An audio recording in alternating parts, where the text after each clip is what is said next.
If you want to see the best way to sharpen your mower blades, then stick around because this video is for you.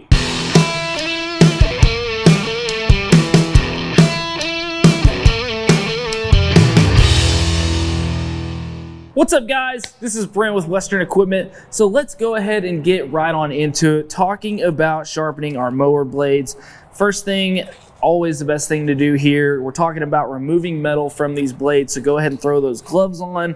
And then the best thing here is if you do have a place where you can get your blades into a vise, this is going to be the way to go. If not, another way you can go is by putting the blades here, maybe on the side of a table with a clamp. But what we're gonna do is go ahead and put these in our vise here and get this good and clamp down just like that, making sure we're not getting this clamped on the edges there that are going to be affected by your sharpening.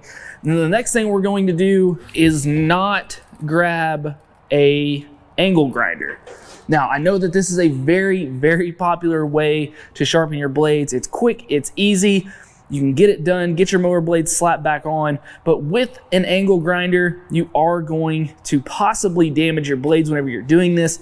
And you're also not going to have a very precise way of shaving this material off to get these blades sharpened. So what we're going to do today is break out a metal file. Now this is going to be one of the least popular ways to sharpen your blades, but this is going to be the most precise, and this is also going to cause the least amount of damage to your blades. So I'm going to go ahead and show you the process of doing this, and then we'll talk about the other ways that you can sharpen your blades, but also what the effects can be when we do this. Now, starting out first thing, once we get these blades into the vise, we need to make sure and take note of the bevel that is already on this blade. And what I'm talking about the bevel, if you don't know, is going to be this little section here that is cut at an angle. You can see that it's angled off from the rest of the blade here.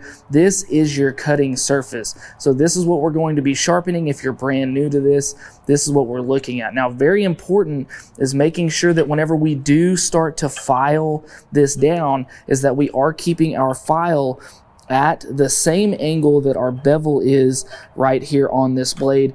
And the reason is that if we start taking off too much here on the top, we're going to change that angle, which is going to keep that blade from staying sharp.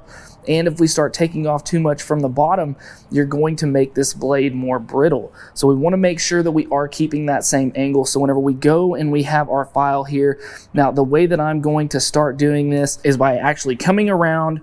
We're going to come around over to the opposite side here, and then we're going to set our file on to that blade just like that and sort of find where that sits flat. Now you'll have to get down low here kind of and look, make sure and see where you're at.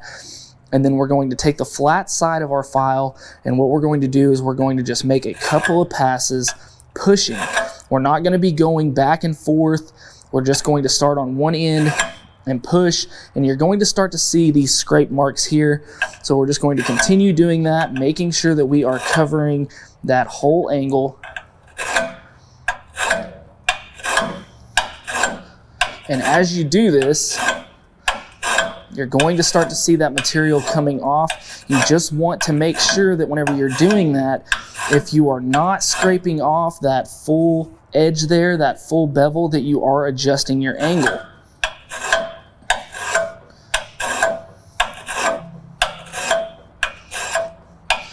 And sometimes this is not an exact science. This gets a little bit tough as we're trying to find that angle. But once we have found it, we're just going to continue on that path. Now, what we're looking to get rid of, I'll go ahead and grab another blade here. What we're looking to get rid of is any of these imperfections in the blade. We can see just how dull the end of this is. You can almost see a flat surface here on the bottom side of this blade on our cutting edge here. We can see that that's just very, very dull. We can see we have just a few small nicks here in that cutting edge. If we flip this over, this one's a little better, but we have a little bit of an indentation right here. We're looking to get rid of all of this, clean this up, and we're doing this on both sides. We also want to try to get any of the area here that is going to be cut into. So we also want to try to get up into this part here. We can see on this blade we're not quite getting that, but this is where we want to make sure and have a half round here on this file so that we can also get into this rounded part. Once again, still just pushing. This is going to be a little more difficult because you are going to have changing angles here, but if you can get in there, get that ground down, then we can go back to our flat side here and just continue that process.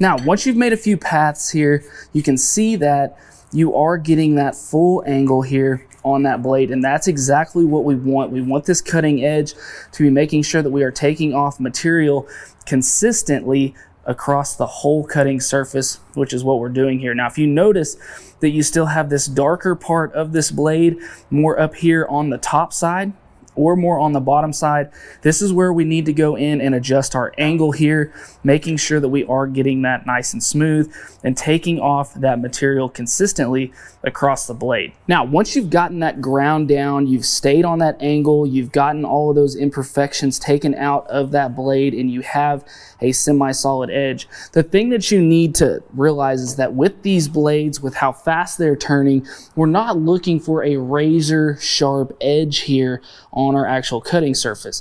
Now, as you can see here with the one that's not sharpened, we know just how thick these blades are. So it's not necessarily, like I said, about getting that razor sharp edge. It's just about getting those imperfections out and putting somewhat of an edge there that we know will cut that grass. Now, on these, once we've gotten the top side done, you have to remember you are going to have a little bit of a burr here on the bottom, meaning that we're going to have little metal pieces that have rubbed but not completely come off. Those are going to create some snags. So what we want to do is just take our metal file and just run that across the bottom just a couple of times until we've got that to where that is smooth, just keeping those edges off and getting that blade nice and clean. After we've got that blade sharp, the next thing to do is to check the balance of the blade. Now, what I'm talking about here is once we've sharpened both sides of this blade, you have to remember, like I've said, we've taken material off of both sides. We have literally shaved metal off of both sides of this blade, and you want to make sure that these are balanced, because if we are heavier on one side than the other, what can happen is when these are spinning underneath our mower is we could possibly get a wobble.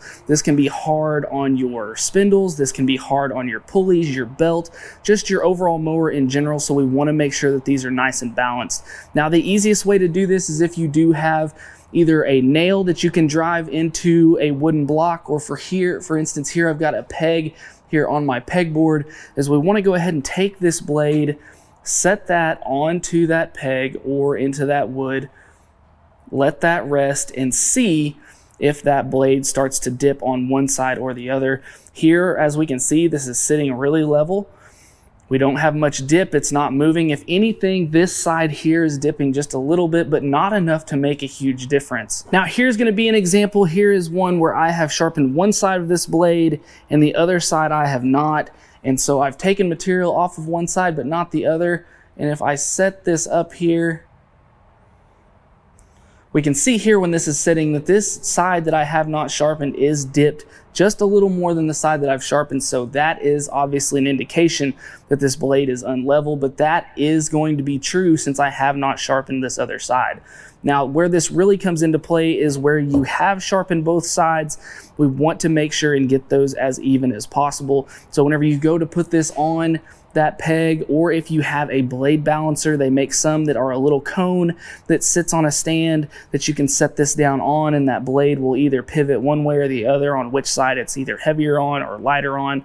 Then what you want to do is make sure and take that back to your bench, to your vise, whatever that is, and make sure and shave off some more material on that side that is heavier to make sure your blade is fully balanced. Now, this is going to be my preferred method to sharpening these blades. I believe that this is the best way to do it. This is the way to get the best quality out of the sharpness of your blades. This is the way to get the most longevity and life out of your blades because of the precision that you are getting whenever using one of these metal files. Like I said, you're able to shave off that bare minimum amount of material and being able to watch that come off very, very finely, instead of whenever we're using an angle grinder, or maybe we have an impact or drill that has a grinding stone with it. This is also another very popular method.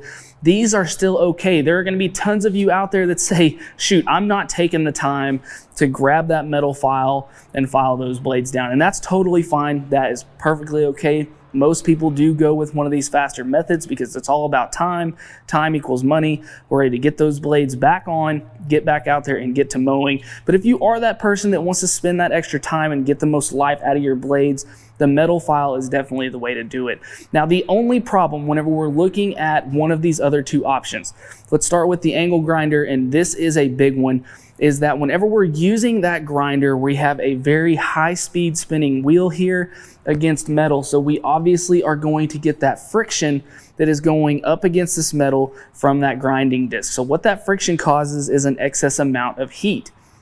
Now, with these blades, they are going to be a heat-treated steel, just like most steel is. This steel is going to be made kind of in a dent, don't break type of way. So it is going to have that hardness that's going to allow for whenever we hit those rocks, hit those hard pieces of grass, whatever those things are, to where we're going to get those dents in the end of the blades, rather than this blade just completely bending or completely shattering. So you have to remember that whenever we are using a grinder or even a drill here with a sharpening stone, we're having a lot of fast motion and a lot of heat, so we could possibly change the temper of the steel in those blades. So what that's going to cause is that's just going to cause your blades to possibly dull faster, dent easier, and just overall just diminish the life of that blade a lot quicker than if we did go ahead and take the time and use that file. So in my personal opinion, using the file is the way to go, but you do still have these other options for sharpening your blade.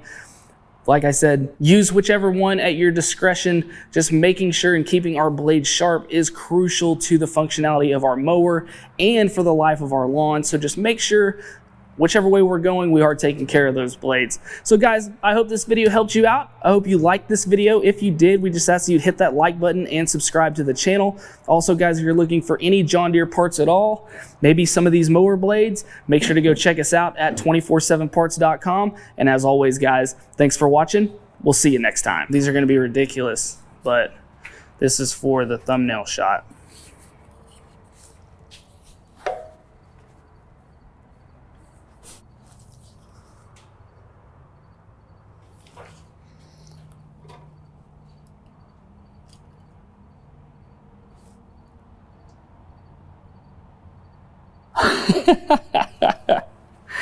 Oh my gosh.